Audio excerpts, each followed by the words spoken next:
coups de fouet lacéraient son dos.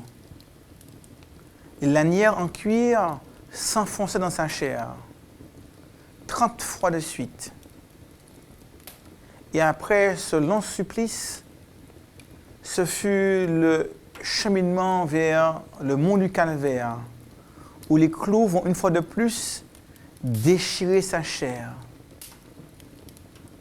De 9h du matin jusqu'à 3h de l'après-midi, cet homme, nommé Jésus, dit le Christ, va agoniser, souffrir. Lui qui se disait le Christ, le Messie, le Fils de Dieu, pourquoi n'a-t-il rien fait? Il avait pourtant rendu la vue aux aveugles, permis aux boiteux de marcher, même ressuscité un mort. Cet homme, qui avait tant fait pour les autres, était à son tour confronté au douloureux problème de la souffrance. Pourquoi cette souffrance? Pourquoi a-t-il accepté de souffrir? Cette souffrance nous ramène à notre propre souffrance. De nos jours, des hommes et des femmes souffrent dans leur chair, souffrent dans leur cœur, souffrent dans leur tête, souffrent des relations humaines, de la guerre, de la maladie, de la mort. Et l'on est amené à se poser la question, si Dieu est amour, s'il est tout-puissant, pourquoi? Il n'y a pas de réponse simple à cette question. La Bible nous explique que le projet divin pour l'homme était un projet de joie, de paix, d'amour, de sérénité.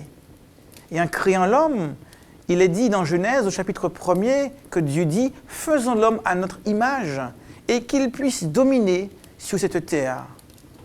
Dieu a donc remis à l'homme la domination sur la planète pour la garder, la protéger, la cultiver.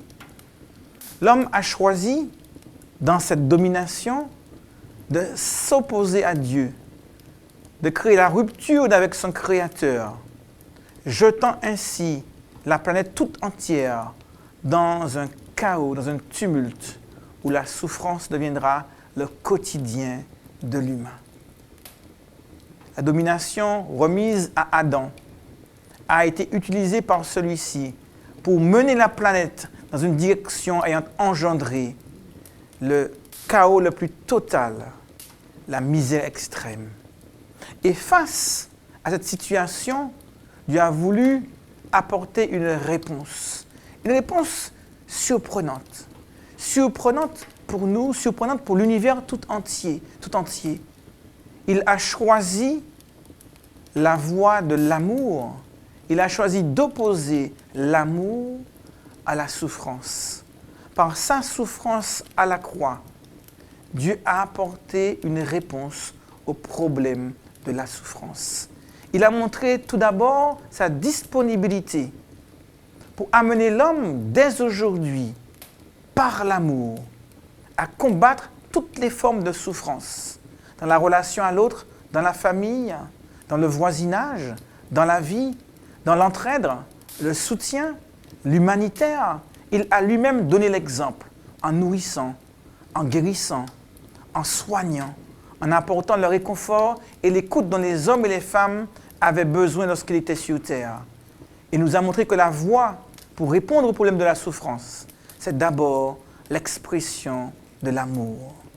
Mais au-delà de cet amour, il a voulu une perspective encore plus grande, en nous montrant qu'il avait une réponse définitive à son retour, puisque par sa mort, il rend possible l'établissement d'un nouveau royaume, un monde où régnera la paix, l'amour, la grâce, un monde où il n'y aura plus ni pleurs, ni larmes, ni souffrance, car toutes ces choses auront disparu.